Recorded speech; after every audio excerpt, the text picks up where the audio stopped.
मनीष राणा जी, बिहार से। श्री हरिवंश महाराज। श्री हरिवंश महाराज जी, आपके चरणों में दास का दंडवत प्रणाम। महाराज जी, आज के 8 महीने पहले मैं आत्म करने वाला था। अगर उस वक्त आपने मुझे डांट ना लगाई होती और संभाला ना होता तो शायद आपका ये बच्चा आज आपके सामने जीवित ना होता। इसके लिए मैं आपका ऋणी रहूंगा। महाराज जी, ये सब मेरी ही नादानी की वजह से, किसी के आसक्ति में पड़ जाने से हुआ था। गुरुदेव, अब मैं 25 वर्ष का हो गया हूँ। शास्त्रों के अनुसार ये ब्रह्मचर्य आश्रम होता है, जो कि मैंने सार्थक नहीं रहा। लेकिन अब मैं एक पल भी व्यर्थ नहीं गंवाना चाहता। महाराज जी, क्या ये संभव है कि मुझे सौभाग्य मिले कि जो मैंने अवसर गवा दिया है मैं उसको फिर? हाँ, बिल्कुल बिल्कुल, बहुत उत्तम, बहुत उत्तम। जो भूल हो गई उसको सुधार कर एक अच्छे महात्मा बन सकते हो। जब एक चोर, हिंसक, नीच आचरण करने वाला मरा मरा कह करके बहुत ऊंचाई पर चढ़ सकता है, तो आप इससे ज्यादा बिगड़ेल तो हो नहीं, है नहीं? जी महाराज जी, वो बहुत बड़ी चूक हो गई थी। और मैं आपके सामने आया था और नवंबर में, तो मेरी ऐसी हालत थी कि मैं मतलब जीने का मन ही नहीं कर रहा था। अगर आपने उस टाइम मुझे डांट न लगाया होता तो पता नहीं क्या हो जाता। नहीं नहीं, ठीक है। और धन्यवाद बच्चा कि तुम हमारी बात माने और अपने जीवन को सुरक्षित रखो और आप संयम से चलो ना। और नाम आज चेहरे में भी तुम्हारे एक प्रसन्नता है, तुम्हारे चेहरे में एक मतलब ऐसा है कि उज्ज्वलता है, मलिनता नहीं, निराशा नहीं, एक नेत्रों में एक मतलब प्रकाश है। खूब नाम जप करो और अच्छे बच्चे बनकर चलो। तो जो तुमसे त्रुटि हुई है वो तो बहुत छोटी बात है। पहाड़ के पहाड़ पाप हो तो भगवान का भजन उसको नष्ट कर देता है। घोर पापी भी महात्मा बन जाता है। अपिचेत सुदुराचारो भजते माम अनन्य भाग साधुर्य समंतव्या सम्यक व्यवसिता। ऐसा घोर दुराचारी रहा हो और भगवान से कि हे नाथ मैं आपका, और भजन करने लगे तो भगवान कहते मैं उसे महात्मा बना देता हूँ। महात्मा होता है हृदय का। जैसे हम आज कहा ना, आपका चेहरा प्रसन्न, आपके नेत्रों में एक तेज दिखाई दे रहा कि हाँ आप पवित्रता से, आप ब्रह्मचर्य से चल रहे हैं। पीछे की सब पूर्ति हो जाएगी, जन्म जन्म की बिगड़ी सुधर जाएगी बच्चा। बस ऐसे धैर्य पूर्वक चलते रहो। और संसार बड़ा धोखेबाज है, इसमें फंसाओ ना फंसो। यहाँ कोई सत्य प्यार करने वाला नहीं है, यहाँ कोई तुम्हारे सुख को देखने वाला नहीं। तुमसे सुख मिल रहा है और तुमसे बढ़कर कल इनसे सुख मिलने लगेगा तो तुम्हें देखेंगे भी नहीं, समझ रहे हो? और कल जब इनसे बढ़कर कोई सुख मिल जाएगा तो इनको भी धक्का दे देंगे। ये है संसार का प्यार, ये संसार का नियम। कब और भोले हृदय वाले मान लेते हैं कि मेरा है, और जब उसे ठोकर लगती तो लगता है अब जीना किस काम का।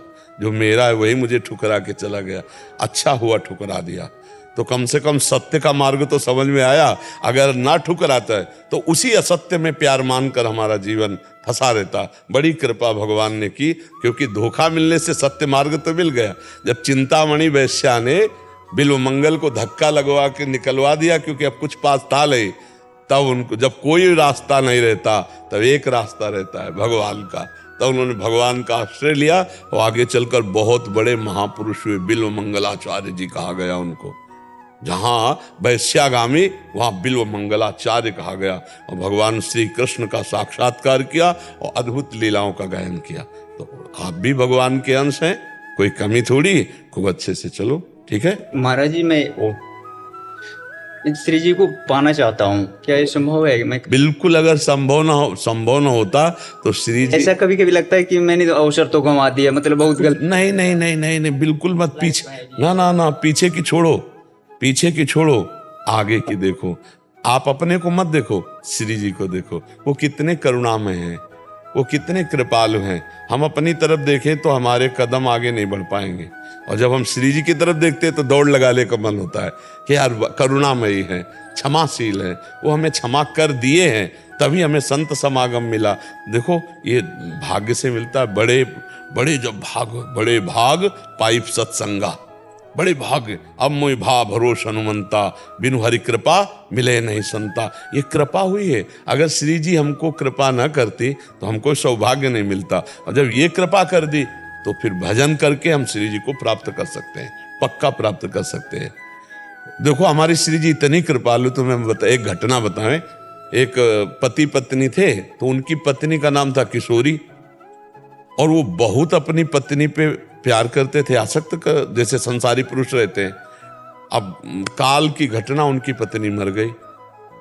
अब वो इतने आसक्त थे कि उसके बिना जी नहीं सकते थे। अब वो हर समय रोने लगे, पर नाम था किशोरी, इसलिए बात बल गई।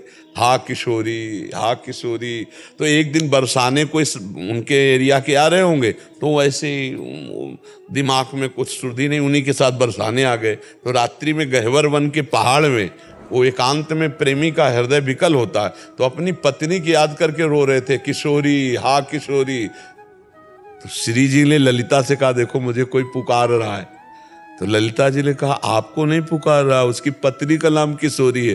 हमारी श्री जी कितनी करुणामयी। तो उन्होंने कहा, आदि नाम माने पहला नाम तो मेरा ही है ना किशोरी, दूसरे कोई बाद में रख ले, किशोरी तो मेरा नाम है ना, जाओ उसको लिवा के लाओ। ललिता जी नजदीक गए, तो ललिता जी का दर्शन मतलब श्री जी का दर्शन समझो। जे ही ललिता जी को देखा, सारे पाप नष्ट हो गए, दिव्य उसके अंदर नेत्र खुल गए प्रेम के।